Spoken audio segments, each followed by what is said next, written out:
6. Ascension. The cold disturbed my sleep almost as much as the ascension ceremony scheduled to begin at midday. Arising from my bed, I went to the wardrobe and found a heavy cloak. Though I wore a long woolen gown to sleep, and the blankets were heavy, the change in temperatures, certainly attributable to the current location of the high cloud court, chilled my fingers so much that they felt thin and ached. After I had tied the heavy cloak at my waist, I rubbed the numb end of my nose and paced the room, my chest squeezing tighter with every step. When I all but couldn't breathe, I went to the balcony and looked off into the night. We had descended, and under Selene, the land just beyond the cloud's edges appeared silver. With slippered feet, I left my chamber, easing the door closed behind me so as not to disturb those who still slept in other areas of the royal suite. I thought the large, manicured lands around the courts would be quiet at this time, and anticipated I could walk alone under the stars that guarded the night. "Venturing out alone?" My oldest sister's voice, like a resting storm rolling in from a distance, halted me in my tracks. She strolled toward me, also wearing her heavy cloak. "I couldn't sleep. It seems you're having the same troubles." I nodded, looking between her and the door. She extended a hand. "Mind if I join you? You, of all people, really shouldn't be about at night on your own. Is there some danger I'm unaware of?" "I wouldn't name it danger, but who knows what agendas lie among the castes. Now we have arrived at our last stop before the ceremonies, it's likely that you won't be alone even if you should leave these chambers that way." Even though I knew ascension would commence at midday, I hadn't kept track of where we were in our journey. "Who joins us this night?" "Noble Brymer, his wife Sparta, and any other Underhill dwellers they choose to bring to court." Mairynne looked around the dark room, then back to me and smiled. "Do you have a destination, or simply planning to wander?" My brows felt heavy as I considered. "I only considered being outside, away from the confines of these rooms. Will you allow my company?" "I will." "Then why are we waiting?" Having no answer, I shrugged and pulled the door open. Outside, the temperature had fallen, and I pulled the hood over my head. Mairynne hugged her cloak tighter. "'Tis cold, near the iced plains," she said, her breath fogging the night. Slowly, we strolled through the halls and out into the night where silver mists rolled, parting in front of us and circling in our wake. There, on an island in the clouds, little extra space did not allow for long walks out of doors, and on that quiet night, I desired the park near the river Sundai, where the waters fell from the cliffs and began the journey toward the Siren Sea. It was in this silent, moon-clad moment that I understood how much anxiety had gathered under my skin due to the absent sound of rushing water. That night, I wanted my home more than anything, but several days still remained before I'd step foot in Storm's Keep once again. To our right, a wide, trellis-covered corridor stretched to the edge of the Cloud Island. Under Otar's bright eye, the markets pulsed there, merchants trading for various wares from throughout Nantai and beyond. Others had returned with everything from practical wares wrought by the stone singers to strands of reddish pearls from the Copper Coast to spices and minerals collected from the Great Sands Desert. Seeing their prizes, I wished for the freedom to trade, rather than learning about the nobles and how my ascension ceremony might play out. Looking down briefly, I asked Mairynne, "Where is Imarizel this evening?" "I imagine she sleeps, like everyone else. With the exception of the dinner in my rooms, I think this might be the first time I've seen you without her at your side since Mother's death." "That is only in Otar's hours. I see you little in the evenings," she accused. We meandered on in silence for several more moments toward the courtyard where we'd first embarked onto the high cloud courts. My sister took her turn in breaking the silence. "Sensari's decision tossed our dear sister into quite the state of agitation. Don't you agree?" I laughed lightly. Comtesse Sansory has a strict idea of how a courtier should treat a woman he courts. Ah, yes, that's similar to what Yasmin said. Only she ranted for a good time over the matter. She was quite dejected afterward, I said. Carine rushed to add, but I think she is becoming more and more fond of the idea with each passing moment.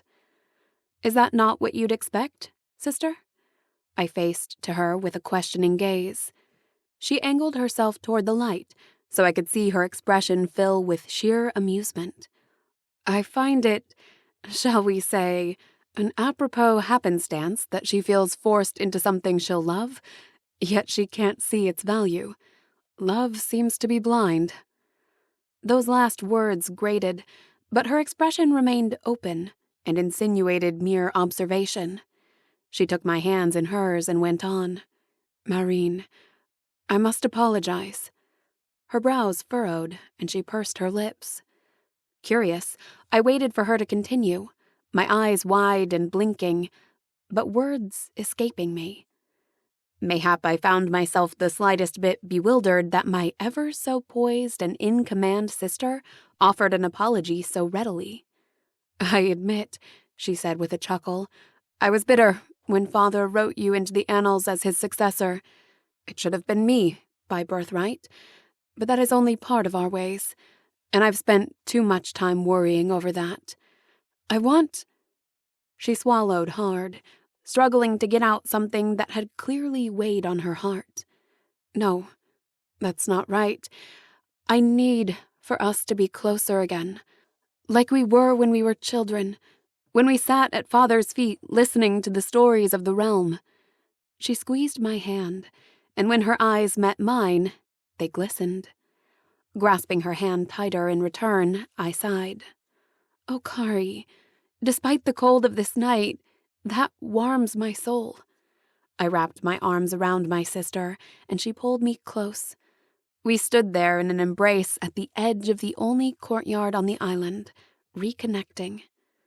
You haven't called me that in many years. When we parted, she said, It's taken me a long while to understand the kind of sister I need to be. I only want the best for the Nantai people, and I need to help you make that happen, to be the best sister I can, like Nadia was to Mother. I'm sorry I haven't been there for you like that before. Tears pooled in her eyes, reflecting Selene's light. I welcomed having her back at my side. But you're here now. That's really all that matters. So easily I forgave, because in my heart and soul, I wanted this too. A metallic clang and thud sounded across the yard, echoing from the stone faces of the castle buildings. Carine and I both pivoted toward the noise, and I held my breath as we tried to make out the figures moving in the distance. In my periphery, Carine's posture eased. Should we go meet noble Brymer? She asked.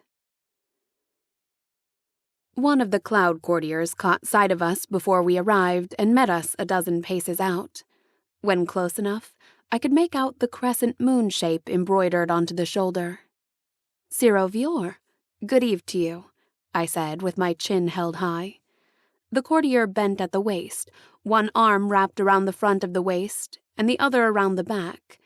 Standing, Ciro Vior greeted us and asked, What brings you out in the hours between? Glancing to Carine and back to the courtier, I said, We could ask the same of you. Lady Mairynne, the Underhill dwellers have an intolerance for the light from Otar. They always embark under Selene's silver light. As I have charge of receiving the High Court's guests, I'm here to welcome noble Brymer from the Barrows. If I may, Fjordine, I began, almost imperceptibly, but still. The courtier bristled. I'm sorry, I smiled. Ciro Vior. Would you be so kind as to introduce us to the noble and his wife? Svarta, Carine added helpfully. Ciro Vior nodded. Naturally, Lady Mairynne.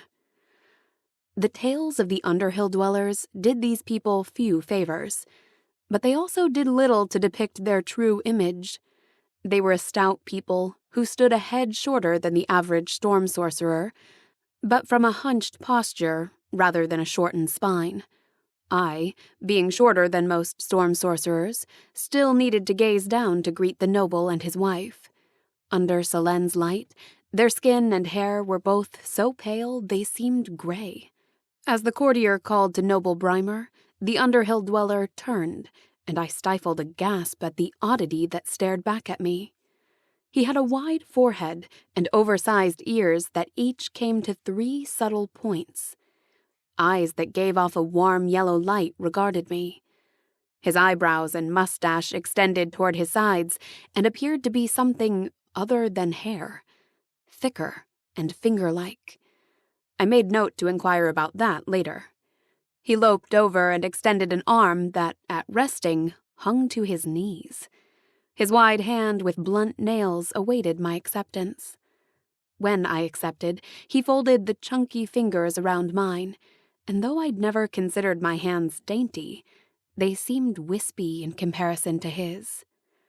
Brymer smiled, and his mustache seemed to move of its own accord, for the person himself hadn't budged.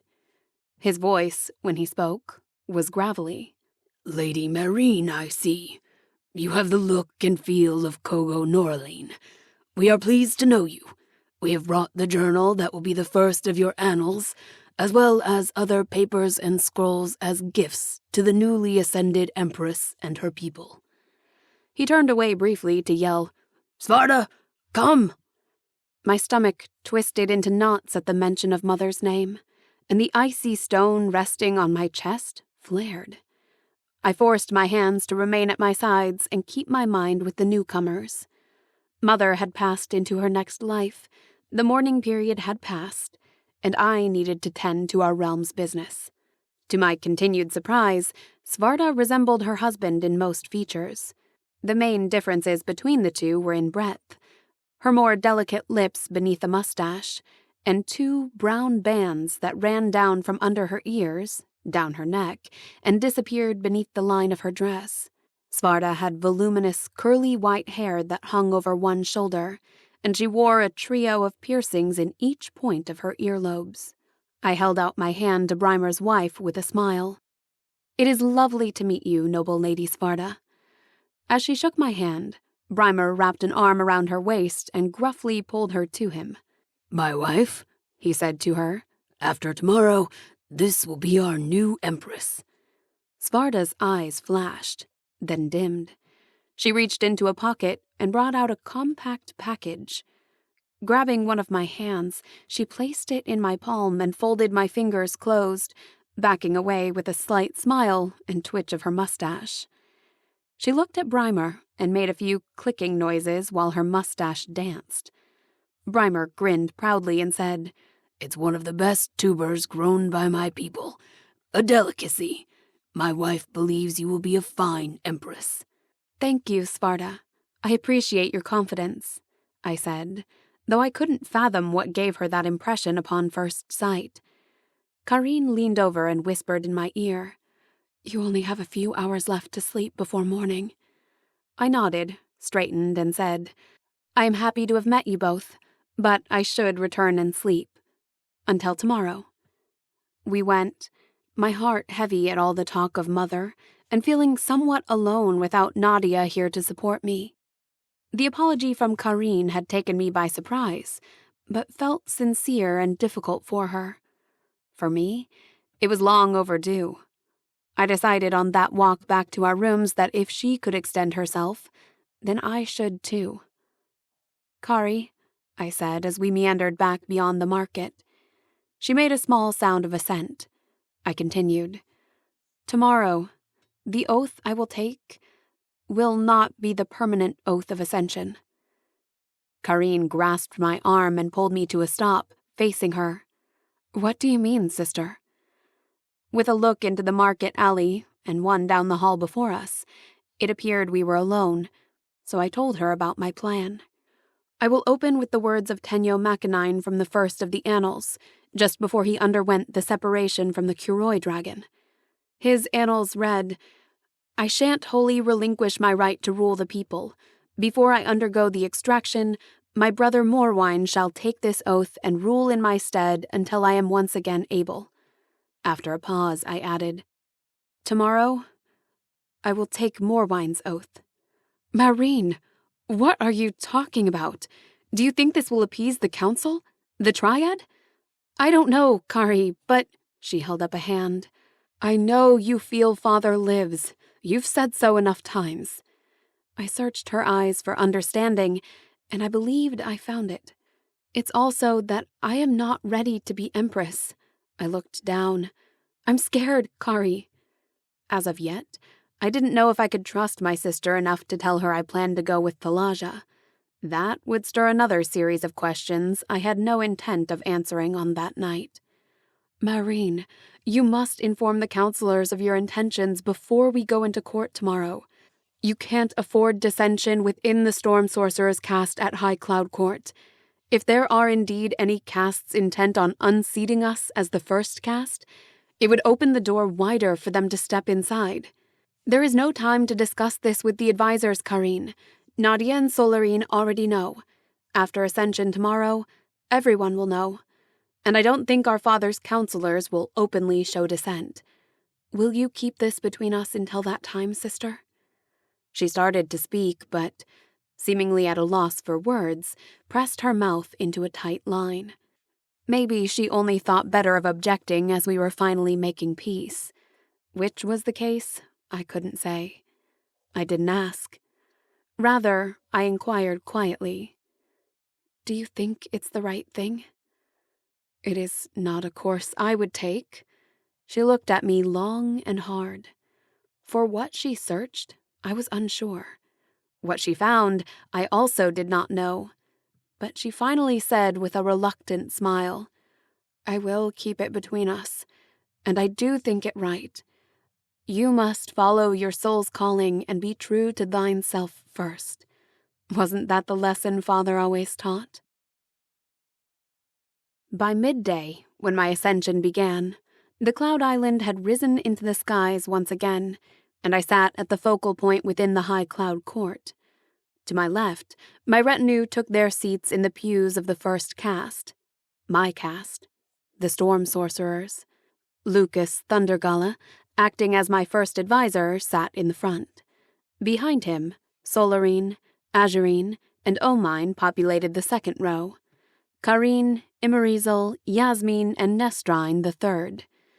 The Triad's clergy stood at the podium behind my chair, Atun's priest, Edamine, at the center with Arline as Otar's priest, and Tasmine as Selen's priestess at either of his sides.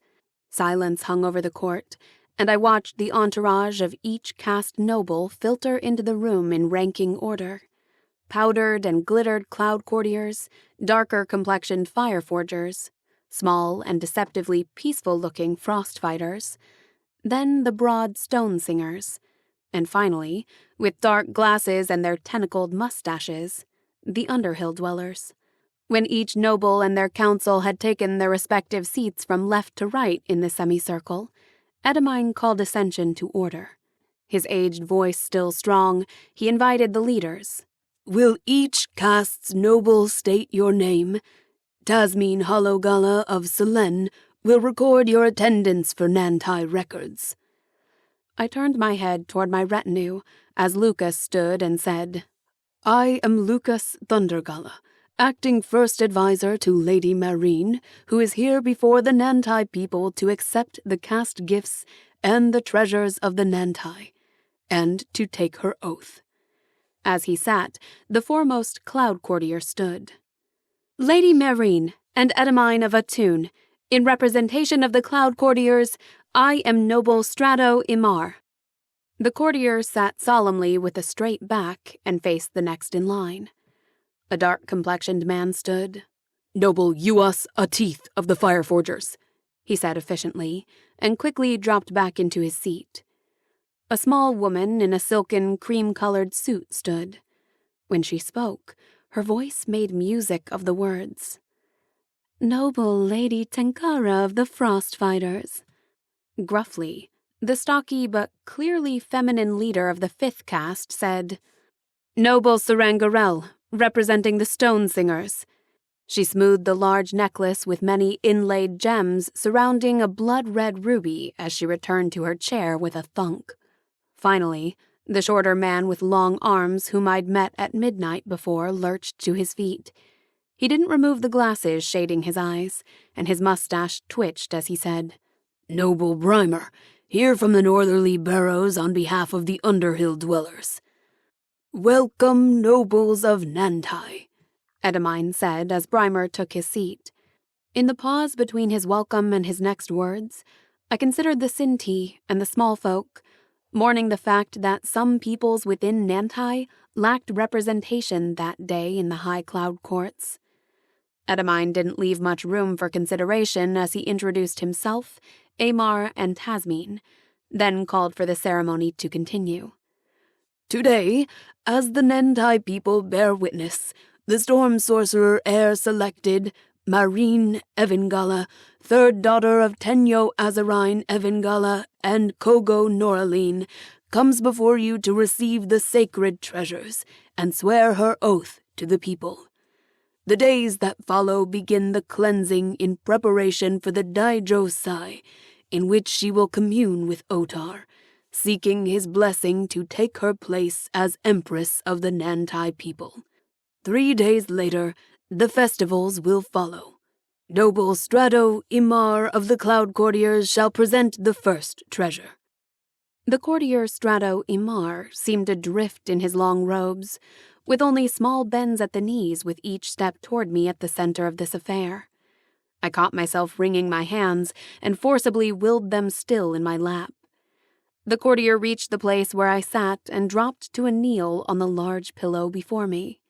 The shoulder marking resembled a lily that grows in the valley near Storm's Keep, assuring me I hadn't met this particular person.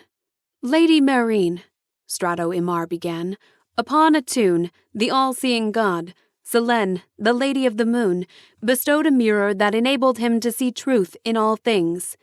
Atun's mirror remains encased in the temple of the Triad at Storm's Keep Citadel.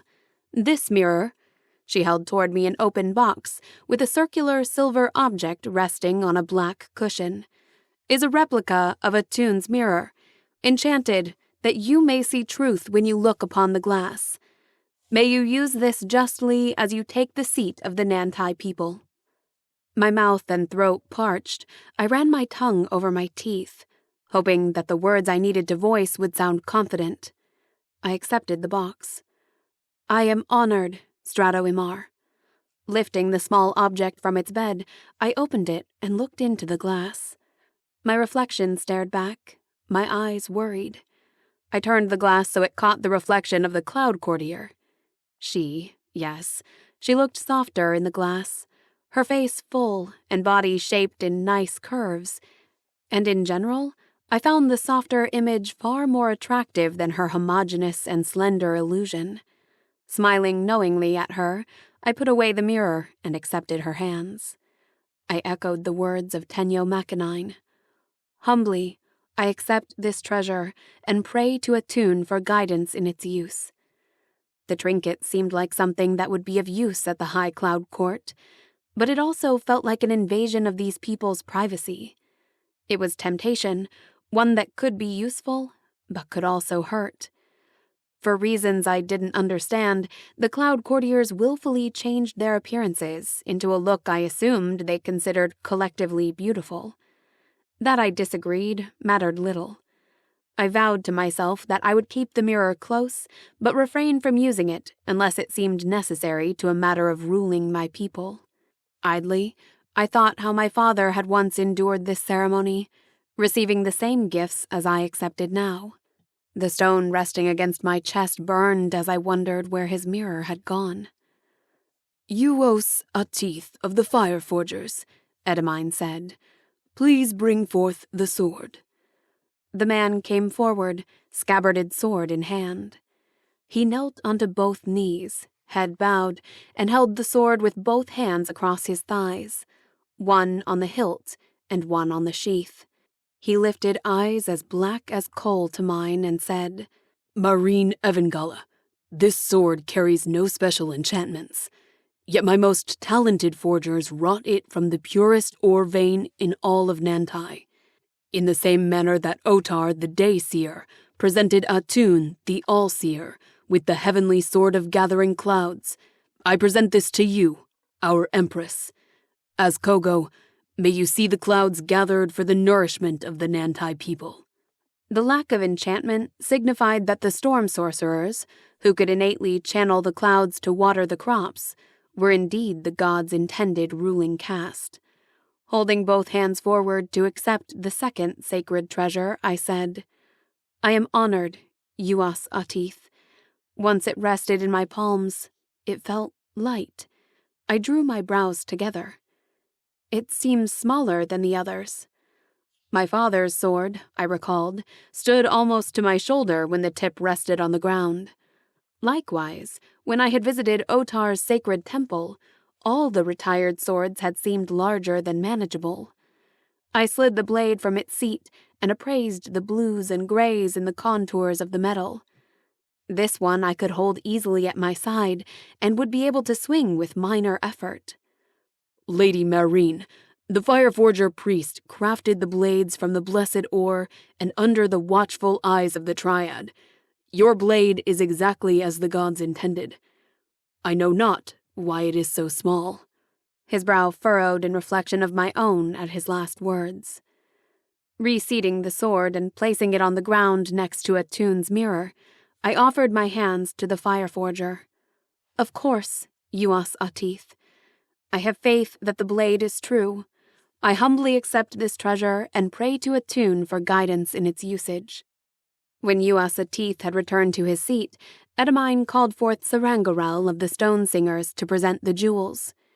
She brought forward a necklace with 3 gemstones.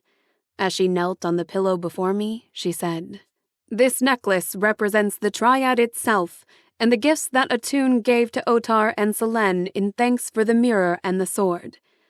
The round black diamond at the center represents Atun himself. The yellow diamond on one side represents Otar, and the silver half-moon on the other, Selene. May I, Kogo Mairynne?" Sarangarel stood, her eyelashes fluttering as she waited for me to lean forward. When I did, she placed the necklace about my neck and turned to her people. 2 of the broad men in her entourage brought forward a case and set it at my side. Without a word, Sarangarel flipped open the lid, flourishing her hands to present the jewels before sauntering back to her seat at the head of the Stone Singers.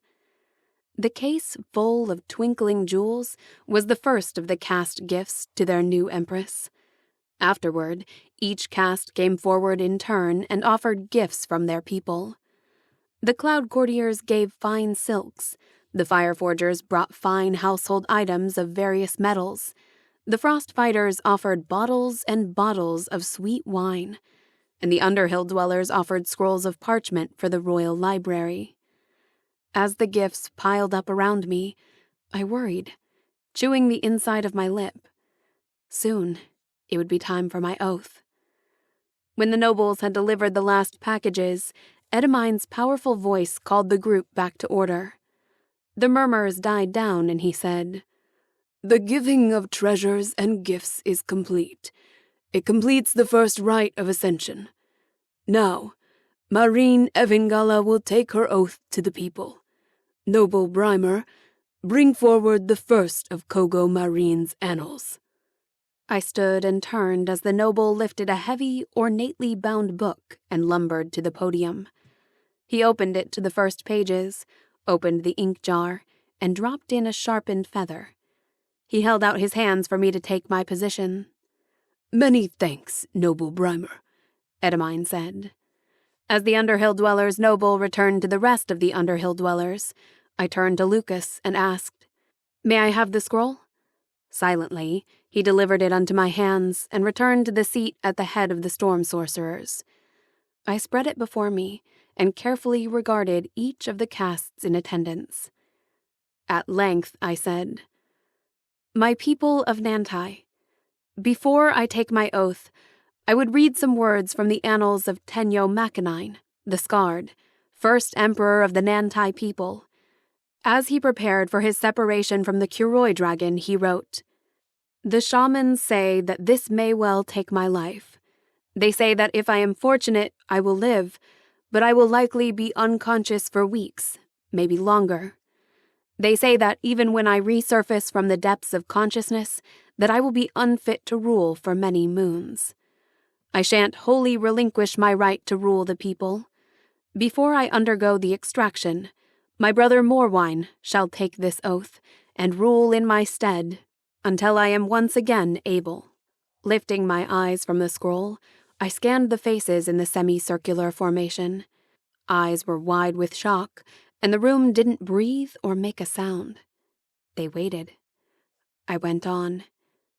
"Here, before the storm sorcerers, fire forgers, frost fighters, stone singers, and underhill dwellers, I, Mairynne Evangale, third daughter and decreed heir of Tenyo Azarine, swear an oath to the Nantai people. And this is my oath." Returning to the scroll and substituting names where necessary, I read, "Until the return of our rightful emperor, Azarine Evangale, I, Mairynne Evangale, shall rule the peoples of Nantai in his stead. I shall retain Tenyo Azarine's council. I shall honor the triad and act as ruler in every way. I shall maintain annals that will be burned upon the return of our rightful ruler. Histories and laws that I record shall be nullified upon the return of Tenyo Azarine Evangale. But until that time, such histories and laws will remain in effect. Should Tenyo Azarine be unable to resume the Serpentine Throne, my annals will live on as if this oath were the enduring ruler's oath." Gasps went up around the room, but I continued, now speaking the traditional words of the people. Raising my voice above the din, I said, "Under Atun, the All-Seer, and under Otar, the Day-Seer, I vow to honor the people of Nantai. I shall make the same vow to Selene, the Night-Seer, on this very night when she takes her place in the sky. I vow to see the people protected and fed. I give my oath to uphold the laws that have been laid within the annals before me, and I pledge to keep the traditions of the Nantai sacred. With the blessings of the 3 sacred treasures, I accept ascension to the Serpentine Throne." As I spoke, the people in the room had returned to a stunned silence, and as a result, I'd leveled out my volume by the time I finished and looked up from the scroll. 30, maybe more, wide eyes looked upon me. It was done. I was Kogo Mairynne Evangale, empress of the Nantai people, if only for a time.